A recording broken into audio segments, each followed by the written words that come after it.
오늘 우리에게 주시는 하나님의 말씀은 여호수아 6장 1절부터 21절까지 말씀입니다.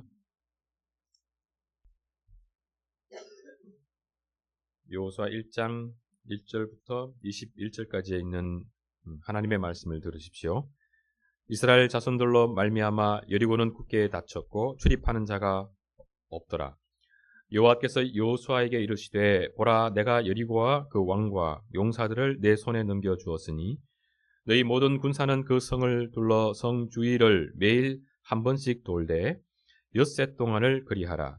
제사장 7은 7 양각 나팔을 잡고 언약궤 앞에서 나아갈 것이요 7째 날에는 그 성을 7번 돌며 그 제사장들은 나팔을 불 것이며 제사장들이 양각 나팔을 길게 불어 그 나팔 소리가 너희에게 들릴 때에는 백성은 다 큰 소리로 외쳐 부를 것이니라.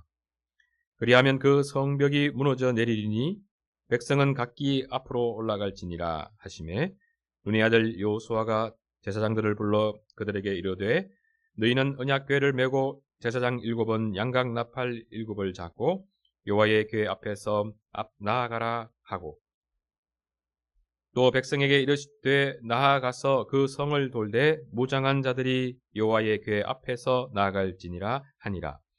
여호수아가 백성에게 이르기를 마침에 제사장 7은 양각 나팔 7을 잡고 여호와 앞에서 나아가며 나팔을 불고 여호와의 언약궤는 그 뒤를 따르며 그 무장한 자들은 나팔 부는 제사장들 앞에서 행진하며 후군은 궤 뒤를 따르고 제사장들은 나팔을 불며 행진하더라. 여호수아가 백성에게 명령하여 이르되 너희는 외치지 말며 너희 음성을 들리게 하지 말며 너희 입에서 아무 말도 내지 말라. 그리하다가 내가 너희에게 명령하여 외치라 하는 날에 외칠지니라 하고 여호와의 언약 궤가 그 성을 한번 돌게 하고 그들이 진영으로 돌아와서 진영에서 자니라. 또 여호수아가 아침에 일찍이 일어나니 제사장들이 여호와의 궤를 메고 제사장 7은 양각 나팔 7을 잡고 여호와의 궤 앞에서 계속 행진하며 나팔을 불고 무장한 자들은 그 앞에 행진하고 후군은 여호와의 궤 뒤를 따르고 제사장들은 나팔을 불며 행진하니라. 둘째 날에도 그 성을 한번 돌고 진영으로 돌아오니라. 엿새 동안을 이같이 행하니라. 7째 날 새벽에 그들이 일찍이 일어나서 전과 같은 방식으로 그 성을 7번 도니 그 성을 7번 돌기는 그날뿐이었더라. 7번째 제사장들이 나팔을 불 때에 여호수아가 백성에게 이르되 외치라. 여호와께서 너희에게 이 성을 주셨느니라. 이 성과 그 가운데 있는 모든 것은 여호와께 온전히 바치되 기생 라합과 그 집에 동거하는 자는 모두 살려주라. 이는 우리가 보낸 사자들을 그가 숨겨 주었음이니라. 너희는 온전히 바치고 그 바친 것 중에서 어떤 것이든지 취하여 너희가 이스라엘 진영으로 바치는 것이 되게 하여 고통을 당하게 되지 아니하도록 오직 너희는 그 바친 물건에 손대지 말라. 은금과 동철 기구들은 다 여호와께 구별될 것이니 그것을 여호와의 곳간에 드릴지니라 하니라. 이에 백성은 외치고 제사장들은 나팔을 불매 백성이 나팔 소리를 들을 때에 크게 소리질러 외치니 성벽이 무너져 내린지라. 백성이 각기 앞으로 나아가 그 성에 들어가서 그 성을 점령하고 그 성 안에 있는 모든 것을 온전히 바치되 남녀노소와 소와 양과 나귀를 칼로 멸하니라. 주님께서 이 말씀을 사용하셔서 우리에게 필요한 은혜를 베풀어 주시기를 원합니다. 오늘은 이스라엘 백성들이 여리고 성을 점령하는 이 사건에 대해서 살펴보려고 합니다. 이 여리고 성 전투는 이스라엘 백성들이 가나안 땅에 들어가게 되면서 첫 번째 치르게 되는 전투입니다. 그러니까 이스라엘 백성들이 40년 동안 광야에서 하나님으로부터 만나를 매일 거두면서 또 성막을 중심으로 해서 신앙생활하는 사람들로 40년 동안 훈련되어졌고요. 그 과정이 다 지나서 하나님께서 40년이 지난 후에 이스라엘 백성들을 요단 동편 시딤이라는 곳에 이스라엘 백성들이 이제 진을 치면서 거기서 여리고성을 공략하기 위해서 정탐꾼을 2명을 이렇게 보내게 되고, 정탐꾼이 돌아와서 우리가 볼 때 그들은 우리로 인해서 벌벌 떨더라, 간담이 서늘해 하더라 하고 보고를 하게 됩니다. 그래서 38년 전에 가데스 바네아에서 정탐꾼 12명을 보냈을 때 그들이 보였던 반응과 이제 38년이 지난 후에 다시 시팀에서 그들의 정탐꾼을 보냈을 때 보였던 그 반응이 얼마나 달라졌는가 하는 것을 지난주에 우리가 좀 생각을 해봤었습니다. 그래서 정탐꾼이 이제 돌아와서 우리가 이 여리고성을 충분히 이제 공략할 수 있겠다고 하는 그런 믿음의 고백이 다시 주어지는 거죠. 그것을 중심으로 해서 본격적으로 여리고성 점령이 이제 앞으로 있게 되는데, 그 전에 이스라엘 백성들이 거기에서 먼저 어떤 일을, 큰 이적을 경험하느냐 하면은 요단강을 이렇게 건너가는 경험을 합니다. 그래서 과거 40년 전에 이스라엘 백성들이 홍해를 건넜던 그런 역사가 있지 않습니까? 그 홍해를 모세와 함께 건넜던 그 역사가 거의 재현되는 것 같은 그런 사건을 한 번 더 경험을 하게 됩니다. 물론 이제 그것과 조금 스케일이 다르긴 한데요. 어쨌든 요단강 같은 경우는 평상시에는 강이 물이 많지 않고 그냥 일반적으로 그냥 보통 이제 어른들 같으면 이렇게 걸어서 다 갈 수 있는 그런 데인데요. 이게 이제 비가 많이 오는 그런 계절이 되면은 그 강이 범람하면서 큰 강이 되게 되는데, 이때는 아마 그냥 이렇게 건너갈 수 있는 그런 상황은 아니었던 것 같아요. 비가 많이 아마 와서 그 강에 물이 가득한, 그래서 물이 그야말로 한 번 더 갈라져야지 지나갈 수 있는 그런 상황이었던 것 같습니다. 그런 이제 요단강을 앞에 두게 되는데, 하나님께서 그 요단강을 이제 건너갈 때 그 요단강을 너희가 마른 땅같이 건너가게 할 것이다. 제사장들이 언약궤를 어깨에 짊어지고 발을 탁 내딛었을 때, 그죠? 그때 요단강이 이렇게 쫙 갈라지는 그 광경을 우리가 볼 수가 있습니다. 그러니까 40년 전에는 모세를 통해서 이제 홍해가 이렇게 갈라지는 일이 있게 되는데, 지금은 모세는 돌아가셨고요, 그죠? 여호수아를 중심으로 해서 요단강을 건너가게 되는데, 건너갈 때는 제사장들이 가장 이렇게 먼저 앞서서 가게 되는데, 제사장들이 간다고 하는 것은 그들이 메고 있는 언약궤, 그죠? 언약궤는 하나님의 임재를 상징합니다. 그러니까 언약궤다 그러면 언약궤 자체가 그들은 하나님이라고 생각하는 거죠. 나중에 성막이 이렇게 세워지게 되면은 그 성막 지성소에 언약궤가 이렇게 안치가 되게 되는데요. 그들은, 이스라엘 백성들은 언약궤는 하나님의 발등상이다 이렇게 부르기를 좋아했습니다. 하나님의 발등상. 그러니까 하나님이 그곳에 임재해 계신다고 하는, 그렇게 표현하는 거죠. 언약궤 위에 하나님이 이렇게 계신다고 생각했던 것 같아요. 실질적으로는 그렇게 계시지는 않았을 텐데, 이제 그렇게 표현하면서 신인 동형론적인 그런 표현이죠. 그렇게 표현하면서 하나님이 그 언약궤와 함께 하신다고 하는 것을 그렇게 표현했는데, 그 언약궤를 이제 짊어지고 간다고 하는 것은 하나님이 이 전쟁에서 가장 앞서서 이제 사령관이 제일 앞에서 막 말을 타고 달리는 그런 모습을 연상케 하는 거죠. 제일 앞서서 가시는 그런 모습을 보게 되고, 그 제사장들과 함께 하나님께서, 그죠? 앞서서 이렇게 쭉 건너가시는데, 나중에 이렇게 보게 되면은 이스라엘 백성들이 그 요단강을 하나님의 큰 은혜로 말미암아 갈라진 것을, 그래서 그것을 마른 땅 건너가듯이 건너간 것을 기념하면서 그 강의 가운데에 돌을 이렇게 세워서 기념하는 것을 볼 수 있습니다. 그러니까 그 학자들마다 약간 견해가 조금 다른데, 나중에 이스라엘 백성들이 요단강에서 큰 돌을 취해서, 그러니까 지파마다 돌을 하나씩 가져오게 하거든요. 취해서 그 돌을 나중에 요단강을 건너서 길갈에 도착하게 되는데, 그 길갈 땅에 돌을 세웠다고 이렇게 기록이 되어 있습니다. 그런데 우리가 여호수아 말씀을 보게 되면 그곳에만 세운 것이 아니고 요단강을 이렇게 건너갈 때 그 강 가운데도 12개의 돌을 세웠다는 것을 확인하게 됩니다. 이게 두 곳에 세웠는지 아니면은 요단강에서 그냥 돌을 갖고 와서 그 길갈에 세웠는지 이걸 약간 헷갈려 하는데 대체로는 두 곳에 세웠다. 그래서 한 곳은 뭐냐면은 요단강에 이제 세워서 만약에 물이 다시 이렇게 범람하게 되면은 그 돌은 보이지 않는 거죠.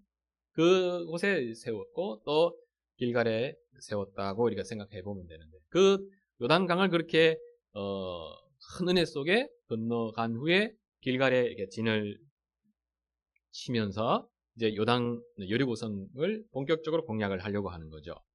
그래서 이 여리고성을 이들이 길갈에서 어떻게 이렇게 공략하려고 하는지를 한번 이렇게 들여다보면은 여기에서 우리가 이제 오늘 살펴보려고 하는 아주 중요한 메시지 교훈을 찾아보게 되는데 오늘 제가 좀 생각해 보려고 하는 바는 뭐냐면은 우리 지금 이렇게 예배 드리지 않습니까? 이 예배가 어떤 성격을 갖고 있는지를 한번 이 말씀을 중심으로 해서 살펴보려고 그러는 겁니다.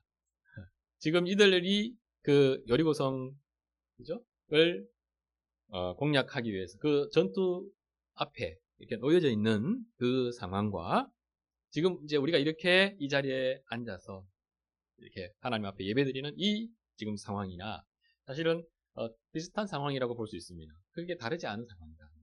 우리도 여전히 이곳에서 그런 어떤 면에서는 대단히 심각한 상황이죠.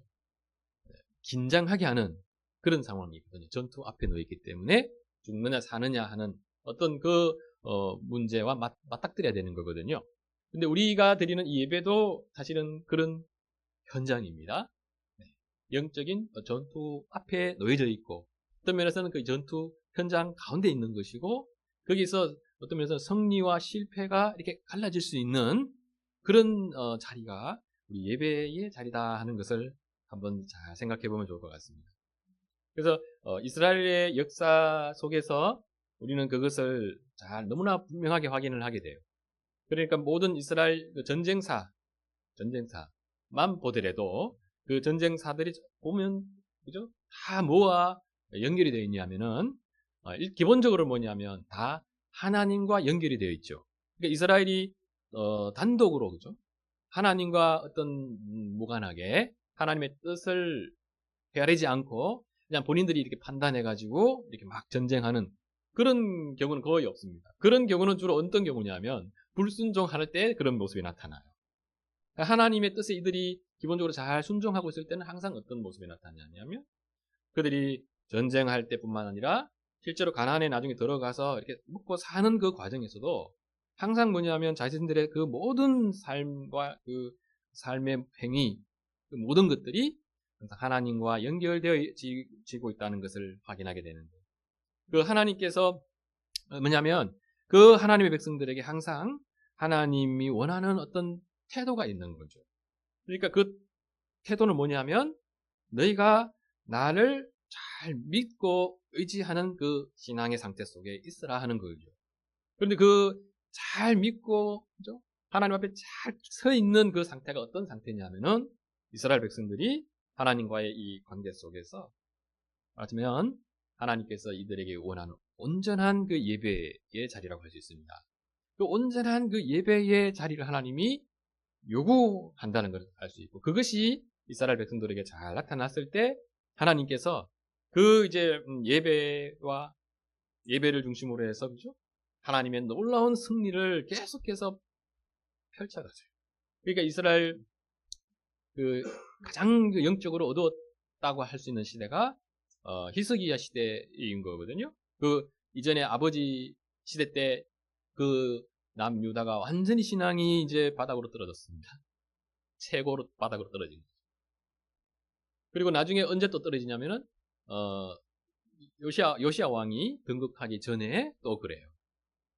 그때도 그러고 히스기야 시대 이전에도 이제 그런 현상이 나타나게 되는데 그때 이스라엘이 국제적으로는 대단히 큰 어려움 가운데 있게 되죠. 특히 히스기야 시대 때에 그 시대에는 아수르가 세계 최강대국이었고 아수르에 의해서 이미 북이스라엘은 멸망한 상태였습니다. 그러니까 이제 아수르가 남유다까지 삼키려고 하는 그 상황에서 하나님 그 산헤립이 100만 몇 만이죠? 산헤립이 대군을 이끌고 네, 대군을 이끌고 예루살렘 이제 공략해 들어오게 되는데 그때 하나님이 이스라엘에게 큰 승리를 줘요. 근데 이스라엘이 군사력을 전혀 사용하지 않고 산헤립의 그 전 군대가 다 진멸되게 되거든요. 근데 그때 어떤 일이 있었냐면은 히스기야 시대 때에 그가 왕으로 등극하면서 뭐가 회복이 되냐면 하나님 앞에 이스라엘이 드려야 되는 그 예배가 회복이 돼요. 예, 그게 핵심입니다. 절기 회복이 돼요. 그게 다 절기는 하나님께 드려야 되는 그 예배의 중심이거든요. 이스라엘 백성들이 절기에 다 모여가지고 뭐 하냐면 제사 드리고 이렇게 하는 모든 그 과정을 통해서 하나님께 경배를 드리는 거거든요. 그 절기. 그래서 그 절기를 중심으로 해서 하나님이 어떤 은혜를 베풀어 주셨는지 그 대표적인 은혜들이 있지 않습니까?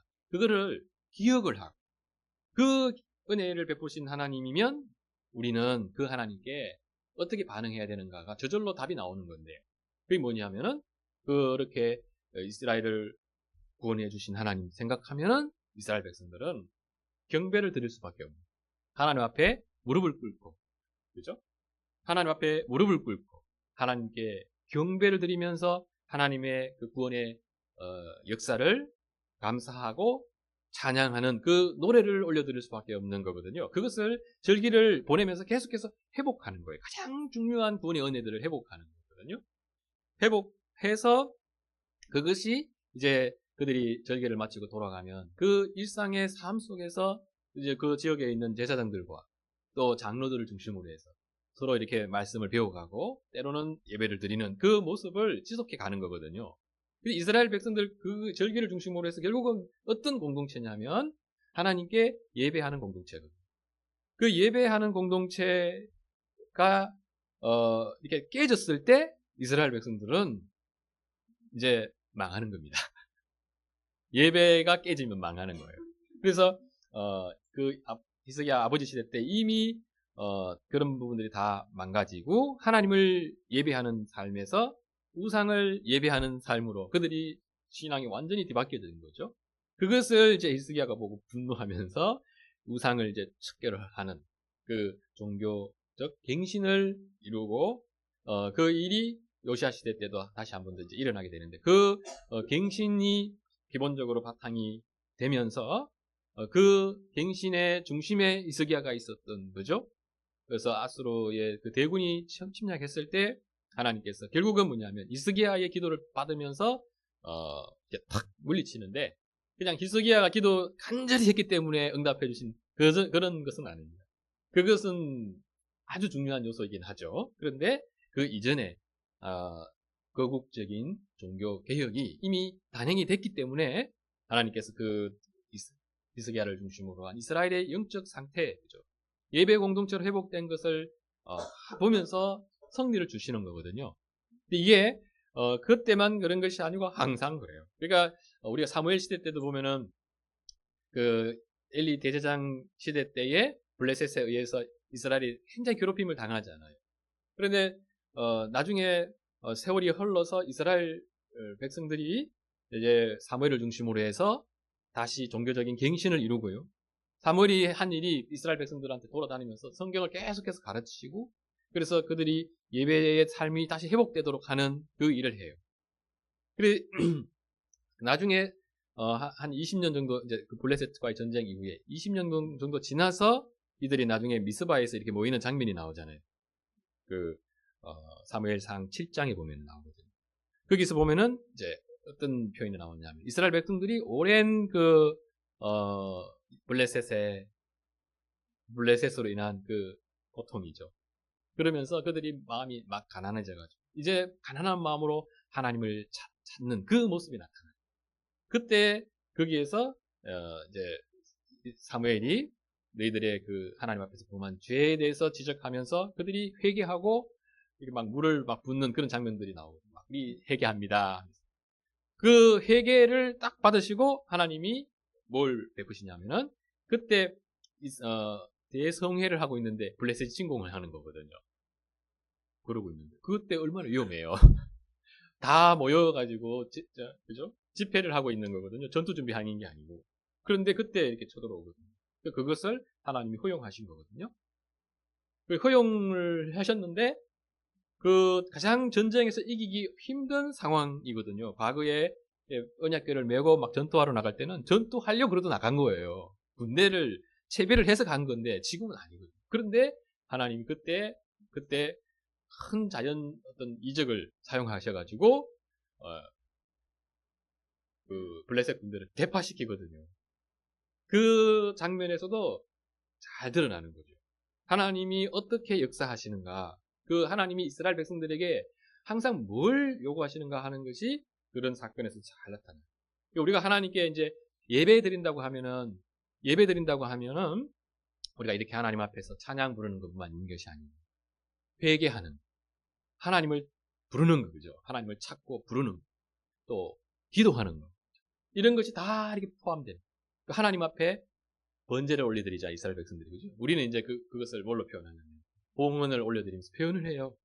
봉헌 올려드리면서 봉헌만 올려드리는 것이 아니고, 이제 우리는 구약시대, 물론 그렇지만 구약시대보다 훨씬 더 뭘 인식하고 드리냐면은, 우리의 생명 자체를, 나 자신을 하나님 앞에 거룩한 제물로 올려드리는 거거든요. 항상, 매주.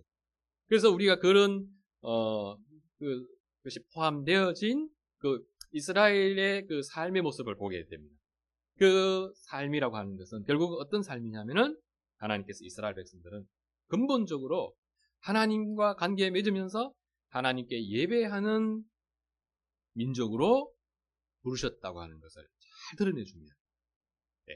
그러니까 이스라엘은 처음부터 뭐냐면 하나님이 이렇게 아브라함부터 시작해서 불러서요. 그들은 뭘 하는 사람들로 불렀느냐?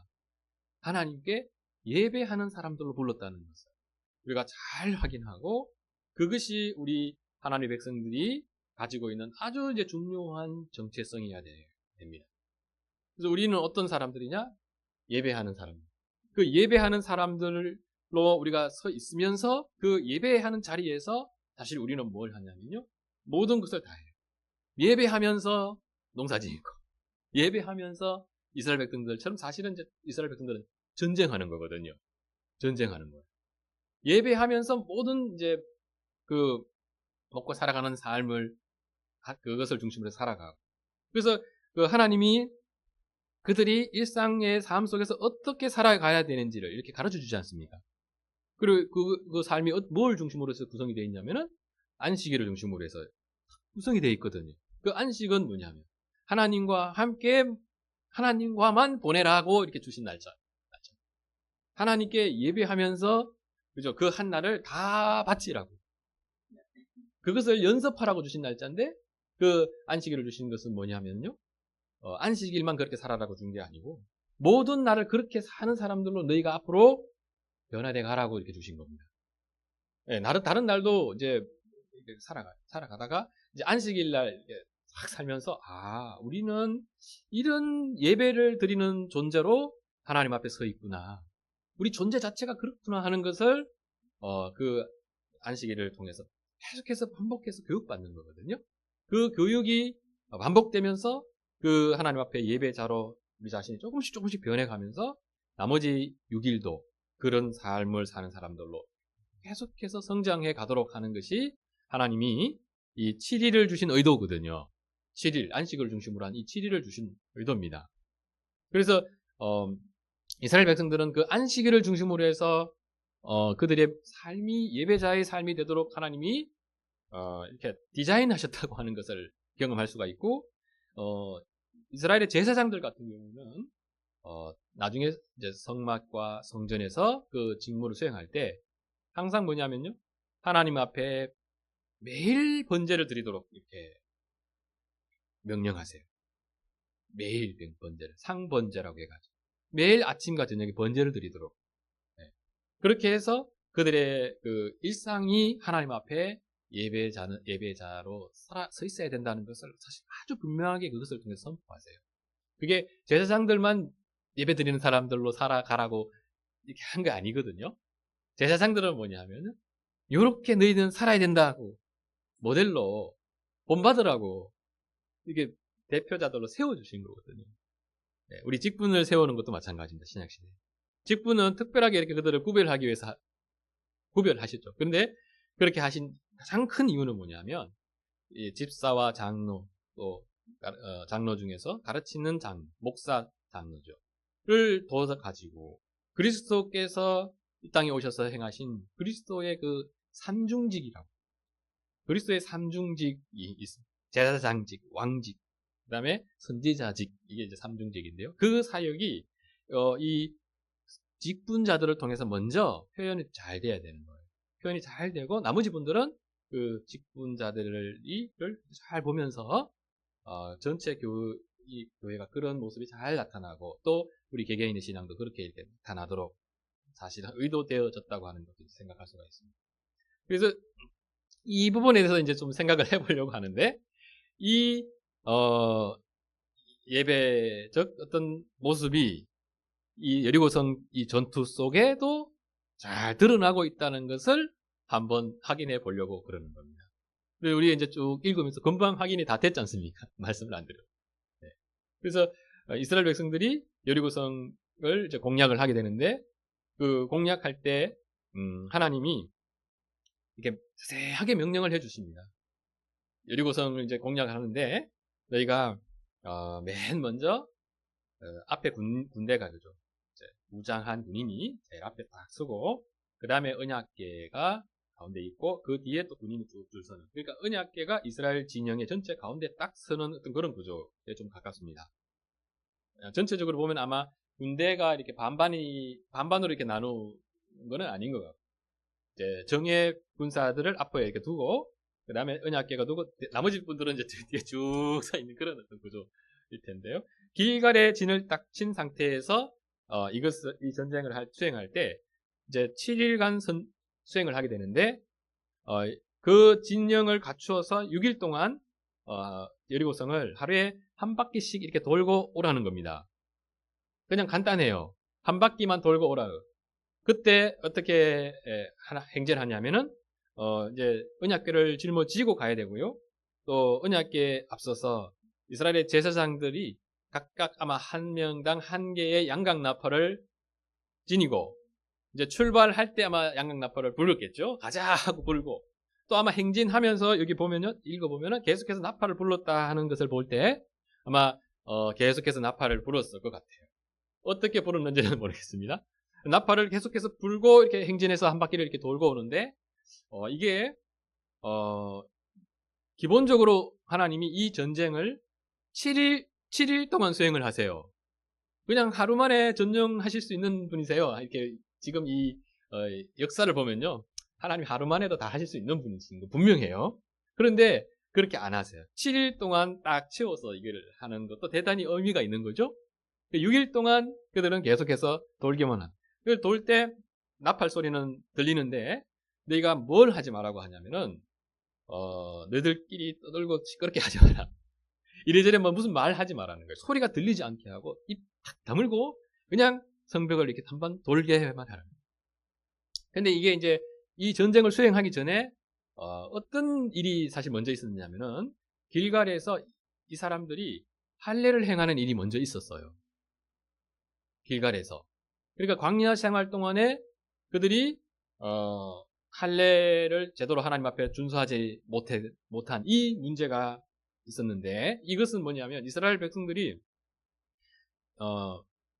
하나님과 언약의 백성인데 그들이 할례를 아직까지 행하지 않았다는 것은 아직까지 하나님과 이스라엘 백성 간의 그 언약 관계가 이렇게 공식적으로 마무리가 덜 된 것을 보여줍니다. 그러니까 이스라엘 백성들의 그 하나님의 백성의 표지는 할례거든요. 그 할례를 행하면서 그들이 하나님께 속했다고 하는 것이 공식적으로 이렇게 확인이 말하자면 인준이 되는 거거든요. 체결이 그렇게 이루어지는데 이들이 하나님의 백성으로 하나님의 보호 속에 살기는 살았는데 본인들이 하나님과 언약 관계 속에서 행해야 되는 의무를 순수하지 않았던 그 일이 이제 지적이 됐고, 그 길갈에서 할례를 행하라는 명령을 받게 되는 거죠. 그러니까 할례를 행하게 되면은 어떤 일이 발생합니까? 네. 전쟁을 할 수가 없거든요. 그리고 이 상황에서는 할례를 할 상황이 아니에요. 전쟁하려고 지금 딱 있고 저쪽에서도 있잖아요. 이 이스라엘 군인이 자기들을 언제든지 침공해 들어올 거라고 하는 것을 알고 있기 때문에 지금 보면 여기서도 여리고성의 그 왕과 용사들이 문을 굳게 잠그고 그 안에서 탁 방비를 하고 있는 거거든요. 예. 그 이제 그렇게 하면은 어떤 식으로 방비하냐면은 그 성 밖에서 막 농사 짓고 하던 분들이 있을 거 아니에요. 그분들이 성 안으로 다 들어오세요. 그렇죠. 다 들어오셔서 이제 그 안에서 곡식을 이렇게 막 비축하고 거기에서 장기적으로 이제 수성전이잖아요. 전쟁할 준비를 딱 하고 이렇게 딱 있는 거거든요. 물론 그 여리고성은 큰 성은 아닙니다. 아마 지름으로 따지면 한 250m에서 300m 정도 되는 운동장 한 2개 정도 크기의 성밖에 안 돼요. 실제적으로는. 그러니까 한 바퀴 돌면은 한 7, 800m 밖에 되지 않는 그런 이제 곳이어서요. 조그마한 성이기 때문에 물론 이스라엘 백성들이 뭐 대군이지 않습니까? 벌써 대군이기 때문에 충분히 그렇게 염려하지 않고 할례를 행할 수 있는 그런 면도 있긴 있는데 어쨌든 그 상황 자체가 전략적으로는 좀 좋은 거는 아니죠. 그런데 하나님이 할례를 거기서 행하게 하시는데 거기에 순종을 하려면 이스라엘 백성들이 불만이 없어야 되거든요. 왜 지금 할례를 하려고 그러냐 하고 막 불만을 품게 되고 그러면은 여호수아의 지도력이 흔들리게 돼요. 이렇게 중요한 시점에서 전략적으로 저렇게 무모하고 어리석은 그런 선택을 하는 여호수아의 그 리더십이 흔들리는 그게 사실 이제 굉장히 심각한 문제가 될 수 있거든요. 그런데 그것을 하나님이 얼마든지 그런 상황이 펼쳐질 수 있는데 그 명령을 하시는데 이스라엘 백성들이 보면 그 명령에 잘 순종하는 모습이 나타납니다. 아무도 토를 안 당해요. 여호수아의 명령에 딱 순종해서 할례를 해요. 그 이스라엘 이제 군대의 모습을 보면은 여리고성을 점령할 수 있는 하나님의 뜻에 순종해서 점령할 수 있는 신앙적 준비가 잘 갖춰져 있다고 하는 것을 확인하게 됩니다. 그런 어떤 그들의 신앙적 상태 속에서 이 여리고성 이제 점령이 수행되게 되는데 6일 동안 이스라엘 백성들이 그 똑같이 이렇게 행하면서 돌게 됩니다. 그러니까 많은 군인이 이렇게 돌게 되는데 그것도 조용히 하면서 아무 말하지 않고 그냥 나팔 소리만 간간히 들리면서 돌았을 것 같은데요. 안에 있던 여리고성 주민들과 군인들은 굉장히 정말 간단히 서늘했을 것 같아요. 아무 말 안 하고 나팔 소리만 돌면서 이게 들리면서 그들이 계속해서 행진만 하는 것을 봤을 때 그것이 어떤 면에서는 그들에게 훨씬 더 두려운 모습일 수도 있었을 것 같습니다. 이렇게 뭐 공성전을 펼치기 위해서 뭔가 이렇게 장비를 준비하고 그죠? 거기에 맞는 군인을 이렇게 배치하고 진을 짜고 그러면은 이제 자기들도 거기에 맞춰서 뭐 여기서 싸우다 죽자 하면서 그렇게 했을 텐데 그렇게 하지 않고 그냥 언약궤를 메고 그죠? 조용히 이렇게 자기들의 성을 계속해서 한 바퀴 돌 때 그 다음날 또 한 바퀴 돌 때 그 마음에 그 공포감이 엄청났을 것 같아요. 오히려. 그리고 마지막 7날째 날에 하나님이 7바퀴를 이렇게 돌게 합니다. 다 7바퀴 돌면은 전체가 한 600, 700m 정도 잡았을 때 한 5km 정도 되죠. 그죠? 그리고 한 시간, 2시간 그 사이 천천히 돌았으니까 한 2시간 잡고 그죠? 한 2시간 동안 그때는 계속 돕니다. 천천히 돌. 그리고 나서 이제 그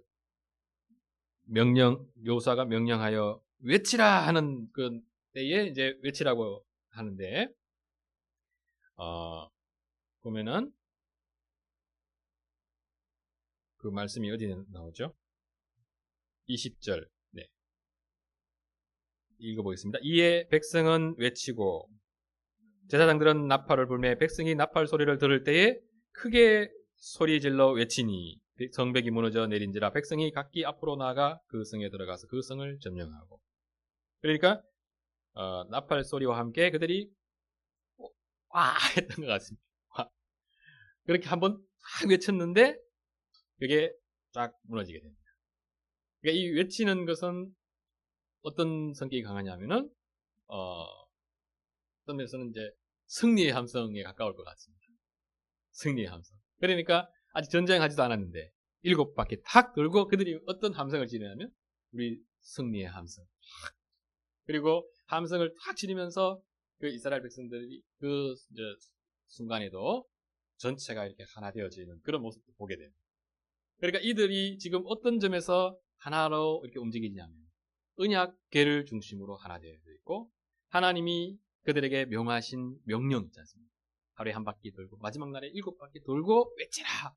그 하나님의 명령을 중심으로 해서 온전히 이렇게 하나 되어 있는 그런 모습을 발견하게 됩니다. 그러니까 이 모습이 어떤 모습이냐면은 하나님의 뜻에 온전히 순종하는 그런 모습이죠. 그러니까 하나님 앞에 이 예배자로서 우리가 가지고 있어야 되는 아주 중요한 그 자질 중에 하나지 않습니까? 우리가 이렇게 예배 드릴 때도 이 예배 속에 어떤 요소가 가장 사실은 중요하냐면은 우리의 예배가 하나님의 뜻에 온전히 순종하는 그 순종으로서의 예배여야 됩니다. 그러니까 하나님께서 이 예배 드리도록 내신 하나님의 그 방도들이 있어요. 방도들. 그러니까 우리가 마음대로 막 예배하는 게 아니고요. 하나님이 내신 예배의 그 방도를 따라서 예배를 드리게 되는데, 그래서 우리 과거의 이제 믿음의 선배들이 하나님께서 우리에게 원하는 참된 예배는 어떤 예배인가 하는 것을 많이 고민하면서 이 예배 속에는 반드시 하나님의 말씀이 있어야 된다. 하나님의 말씀이 선포되어야 되고 말씀을 중심으로 한 예배여야 된다 하는 것이고, 그리고 예수 그리스도의 그 구속을 기념하는 예배여야 된다 하는 것을 아주 강조합니다. 예수 그리스도께서 우리에게 베푸르신 그 모든 은혜를 중심으로 해서 사실 이게 생겨난 게 우리 교회거든요. 교회고 그 교회는 그 예수 그리스도의 구속을 계속해서 기념한다고 하는 그 점에서 먼저는 하나님의 뜻에 순종하는 공동체여야 되고, 그리고 우리의 예배는 뭐냐면요, 삼위의 하나님께 올려드리는 예배입니다.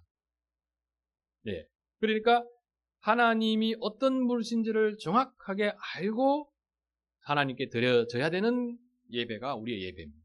우리의 예배는 삼위 하나님께 올려드리는 예배이기 때문에요. 우리 이제 믿음의 선배들이 예배 드릴 때 예수님 이름으로 기도합니다 하고 이렇게 기도하는 것도 그 예배 속의 한 요소이긴 한데요. 그러다 보니까 우리 예수 그리스도는 성자 하나님은 우리의 예배를 받으시는 분에서 빠지는 경우가 많습니다. 그러니까 그러니까 예배 드릴 때 삼위 하나님께 예배 드린다고 생각은 다 하는데 실제로 우리의 내면에는 그 성부, 성자, 성령 하나님에 대한 인식이 부족한 가운데서 예배 드리는 경우가 많거든요. 주로는 성부 하나님만 생각해요. 네. 성부 하나님만 생각하고 성령 하나님은 우리가 예배 드리는데 옆에서 이제 이렇게 뭔가 도와주시는 분이고요. 성자 예수님은 우리가 이렇게 예배 드리는 사람으로 서 있도록 우리에게 은혜 베풀어 주신 분. 이 정도로 생각하면서 예배 드리는데요. 그런 것은 물론 다 포함돼야 되지만 거기에서 멈추면 안 되는 거죠. 부족한 거죠. 그래서 성자와 성령 하나님도 성부 하나님과 동일 본질의 하나님이라고 하는 것을 잘 인식하면서 우리는 이 예배 드릴 때 삼위 하나님께 경배를 올려드리는 모습이 잘 표현이 돼야 됩니다. 형식적으로도 표현돼야 되고요. 우리 이제 개개인이 그 삼위 하나님에 대해서 먼저 잘 알아야 됩니다. 그래서 교회에서 우리 이제 삼위일체 하나님에 대해서 배우지 않습니까? 삼위일체 하나님, 또 우리 하나님은 동일 본질의 하나님, 그 삼위일체 속에 들어가 있는 의미인데요. 동일 본질의 한 분 하나님이시다고 하는 것을 최대한 우리가 이해하면서 동시에 뭐냐면요, 우리 하나님은 한 분 하나님이신데 그 각각의 그 성부, 성자, 성령께서 이루신 그 사역을 다 이렇게 구분해서 이해를 해야 됩니다. 예, 그 삼위 하나님이 항상 함께 사역하셨는데 그 삼위 하나님이 사역적으로 주도적으로 이렇게 감당하신 것들은 또 다르단 말입니다. 그래서 그것도 분리해서 이해하면서 우리 하나님은 어떤 분이신지에 대해서 우리가 최대한 이해하면서 그 하나님 앞에 나와서 우리가 하나님 앞에 예배 경배를 드릴 때 찬양을 올려드릴 때 우리의 모든 찬양은 항상 삼위 하나님께 올려드리는 찬양이어야 된다는 거죠. 그래서 우리 이제 예배 때에 우리 교회는 이렇게 우리 장로님 중심으로 해가지고 찬양하는 시간 많이 가지지 않습니까? 경배와 찬양 이렇게 하지 않습니까? 네. 우리 이제 우리 장로 교회에서 그것을 하지 않고 보통은 이제 찬송가를 중심으로 해서 예배를 이렇게 드리지 않습니까? 그래서 이것을 어떻게 이해할까 이게 좀 생각을 해봐야 되는 부분이 있어요. 그런데 이것을 이해를 잘 못하시는 분들이 또 많습니다. 그러니까 일단 뭐냐면 우리 찬송가는 다 옛날에 지금 우리가 이렇게 불렀던 그런 찬송가 찬양들입니다. 모든 찬송들이 근데 우리 이제 그 찬송가에 하나님께 경배 드리는데 적절한 찬송가가 있고요. 또 우리가 하나님의 은혜를 이렇게 기억하고 그렇죠? 함께 이렇게 참여하기 위해서 부르는 그런 찬송 있고 그렇습니다. 그런데 이제 우리가 예배 드릴 때 그 찬송을 통해서 하나님께 하나님의 께서 경배 받으셔야 하는 그런 부분을 우리가 찬송을 통해서 이렇게 잘 표현해내야 됩니다. 근데 우리 예배 속에 항상 어떤 것을 우리 과거의 선배들이 우리에게 이렇게 순서를 이렇게 넣어서 그 하나님 앞에 우리가 잘 서 있도록 도운 그 방식이 하나 있는데 우리 교회들이 요즘은 그 방법을 잘 쓰지는 않는데 원래 우리 선배들은 예배 순서 속에서 회개하는 시간을 그게 뒀어요. 회개. 이거 우리가 회개하는 거예요. 근데 우리가 이게 찬양을 드릴 때 1차적으로 뭐냐면은 우리가 우리 시대에 하나님께 찬양을 드리기에 적절한 것을 다시 계속해서 찾아간다고 하는 것은 굉장히 의미가 있는 겁니다. 좋은 찬양. 계속해서 지금도 우리 교회들은 새로운 찬양을 계속해서 작곡해 나가야 돼요. 그것을 교회가 잘 사용할 수 있으면 너무 좋은데 우리가 아직까지 그것을 이렇게 탄력적으로 사용할 수 있는 그 정도 유연성이 좀 없습니다. 그래서 이제 잘 사용해야 돼요. 이 찬송가도요, 잘 사용하지 않으면 찬송가만 사용한다고 다 이게 좋은 예배, 더 좋은 어떤 내용이 아니다 하는 거죠. 잘 사용해야 돼요. 우리도 그것을 잘 사용해서 이렇게 하려고 하고요. 완벽하게 할 수는 없습니다. 그리고 우리가 같은 경우에는 그 시간에 찬양을 드리면서 어떤 측면이 있냐면 우리 자신을 깊이 돌아보고 기도하면서 회개하고 또 하나님께 감사하는 그 시간이 좀 우리는 길다 이렇게 생각할 수 있습니다. 그 시간이 좀 길게 우리가 찬양을 드리면서 가지는 그런 예배 우리가 드리고 있다. 이제 시간이 조금 이제 길어져서요. 우리가 하나님께 경배송으로 이렇게 좀 더 구분해서 예배 드리는 그 부분을 우리가 조금 더 많이 가지면 좋을 것 같은데 지금 우리가 이제 예배를 한 1시간 한 20분에서 30분 정도 예배 드리거든요. 다른 교회들보다 한 30분 예배를 많이 길게 드리는 편입니다. 이렇게 짧게 하는 것 같은데 금방 가요. 그런데 이렇게 시간을 보면 지금도 시간이 다 가는데 네. 그리고 이제 우리가 이제 나중에 여건이 되게 되면은 그런 부분들을 조금 더 보완해 갈 수 있습니다. 그런데 현재 우리는 우리 어떤 현재 형편 속에서 제가 판단할 때는 대단히 좋은 예배를 하나님 앞에 올려드리고 있어서 너무 감사하다는 거죠. 너무 감사합니다. 그래서 이제 실질적으로 우리가 이렇게 예배 드리면서 거두는 신앙적 효과를 또 따져보면요. 제가 개인적으로는 우리 세상학교에서 예배 드리면서 이렇게 은혜를 많이 받으면서 회개를 이렇게 많이 하면서 예배 드렸던 때가 잘 기억이 안 날 정도. 그냥 새세랑교회에 와가지고 그것을 매주 이렇게 경험하면서 그래서 개인적으로 우리 서봉기 장님께 너무너무 감사합니다. 네. 왜 이제 저를 이렇게 신앙생활 하면서 제게 은혜를 많이 주신 분이 없어요. 사실은 이렇게 은혜를 많이 얼마나 고마운지 몰라요. 네. 계속 살아가면서 두고두고 갚도록 하겠습니다. 네. 너무너무 감사해요. 그러니까 이런 이제 그 예배가 저만 그러는 건 아닐 것 같아요. 다 이제 그런 예배 속에서 은혜를 누리면서 우리가 예배 드리는 그런 모습을 보게 되는데, 결과적으로 우리 그렇게 예배 드린 그 효과 또한 대단히 이제 바람직한 모습이 나타난다고 하는 그런 점에서 우리가 이렇게 예배 드릴 수 있어서 너무 이제 감사한데요. 어쨌든, 우리가 이제 이 사건을 한번 생각하면서 우리가 드리는 이 예배도 그런 영적 전투의 현장 속에 있는 것이고, 우리가 이 예배를 통해서 우리 삶이, 우리 존재 자체가 하나님과 어떤 그 관계 속에서 존재해야 되는가 하는 것을 계속해서 생각해야 된다는, 이렇게 예배를 드리면서. 그래서 이 예배를 통해서 이런 관계 속에서 내가 하나님 앞에 존재해야 되는구나 하는 것을 계속해서 학습하고 배워가면서요. 또 참여하면서 그런 사람으로 나를 한 번씩 계속해서 훈련하면서 실제로 우리의 매일의 삶 속에서 그 하나님과 나 사이의 그 관계가 그러한 관계에 좀 더 가깝도록. 그래서 사도 바울이 로마서 12장 1절에서 너희 몸을 하나님이 기뻐하시는 거룩한 산 제사로 드리라. 그 이제 말씀에 순종하는 모습이 이제 우리 가운데 잘 드러났으면 좋겠습니다. 그래서 이 여리고성에서뿐만 아니고 나중에 기회가 되신다고 하면은 그 성경 전체에서 특히 이스라엘이 전쟁과 관련해서